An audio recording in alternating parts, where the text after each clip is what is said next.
Hello students and welcome back to YouTube channel elite toppers. तो कैसे आप लोग? आई होप आप सभी अच्छे होंगे और आपकी जो 10th की प्रिपरेशन है वो भी अच्छी चल रही होगी। आज की इस वीडियो में हम आपके लिए लेकर आए क्लास 10th का स्टैंडर्ड 10th का मराठी, जो कि अक्षर भारती को हम क्या कर रहे हैं भाई, तो कवर कर रहे हैं। कुमार भारती को फिलहाल हमने स्टार्ट नहीं किया है, हम सिर्फ अक्षर भारती को कवर कर रहे हैं। उसके अंदर चैप्टर नंबर 2 स्टार्ट करेंगे। फर्स्ट वाला जो चैप्टर है दैट इज योर प्रार्थना पोएम है, तो उसे हम कवर करेंगे नहीं। चैप्टर नंबर 2 स्टार्ट करेंगे which is nothing but your संतवाणी। इसके अंदर हमें दो संतवाणी दिया है। पहला जो दिया है दैट इज अंकिला में दास तुझा और सेकंड वाला योगी सर्वकार सुखदादा। तो आज की इस वीडियो में हम देखेंगे संतवाणी फर्स्ट। तो चलिए चैप्टर नंबर 2 दैट इज और संतवाणी के साथ हम शुरू करेंगे। और सबसे फर्स्ट जो संतवाणी वो हमारा अंकिला मी दास तुझा।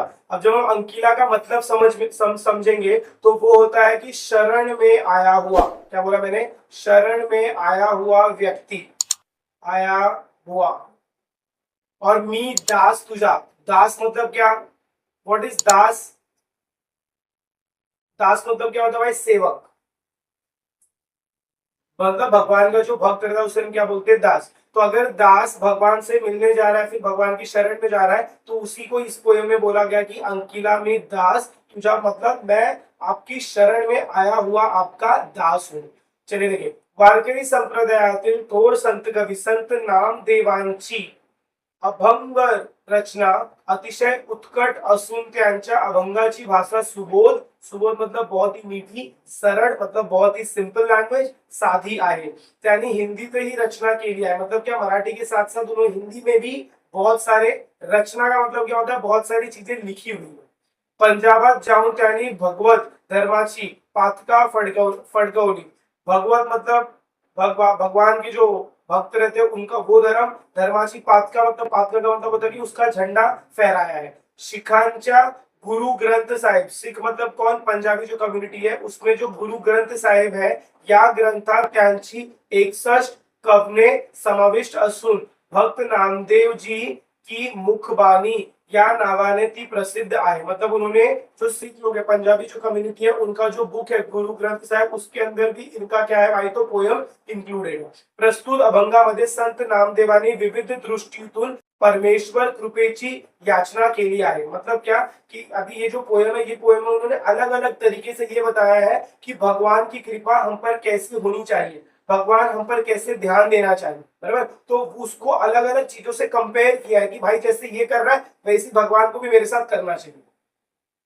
तो पहले हम आते हैं तो अग्नि माझी पड़े बाड़ू।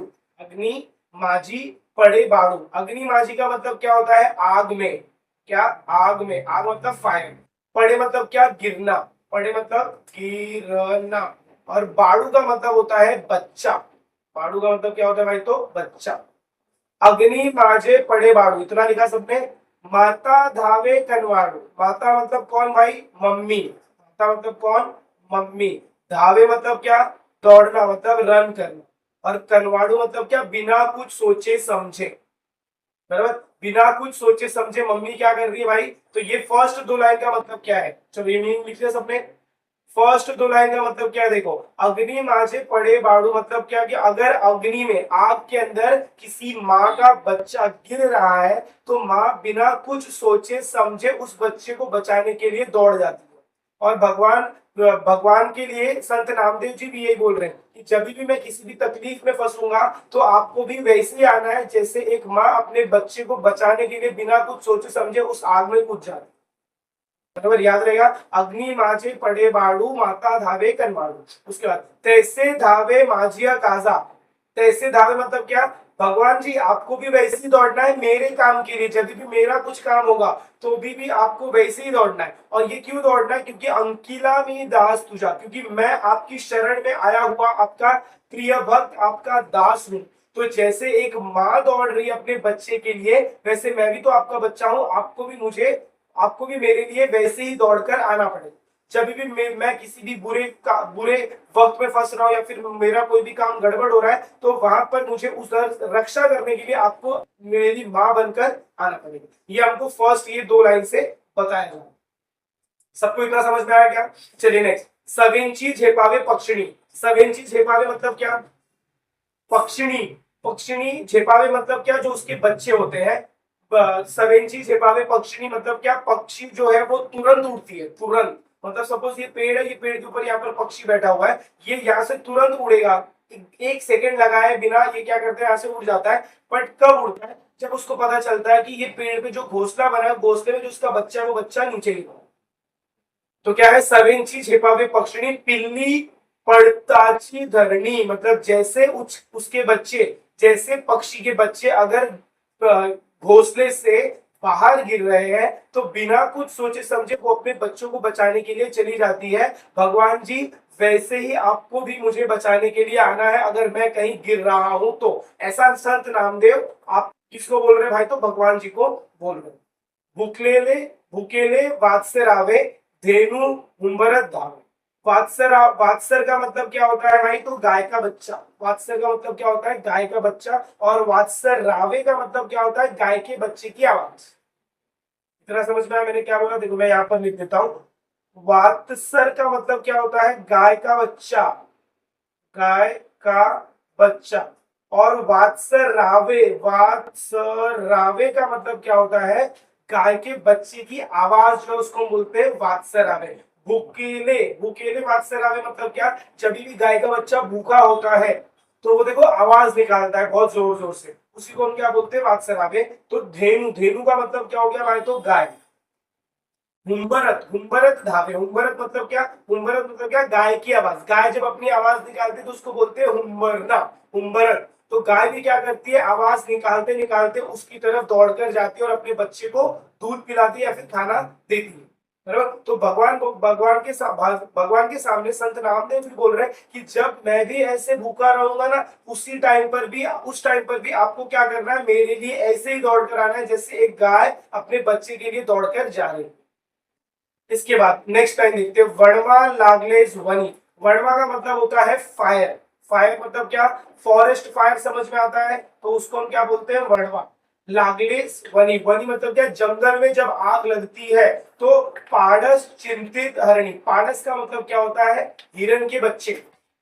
पारस पारस का मतलब क्या होता है, हिरण के बच्चे। तो जो हिरण होती है उसको सबसे पहले अपने बच्चों की चिंता होती है, बाकी किसी की चिंता नहीं होती है। तो वर्णवा लागवेश वनी पारस चिंतित हरणी। तो हरणी जैसे अपने बच्चों की चिंता करती है जब जंगल में आग लगता है, वैसे ही अगर इस दुनिया में कुछ भी प्रॉब्लम आ रही है तो आपको सबसे पहले मेरी चिंता करनी है, क्योंकि मैं आपका दास हूं, अंकिला में दास तुझा।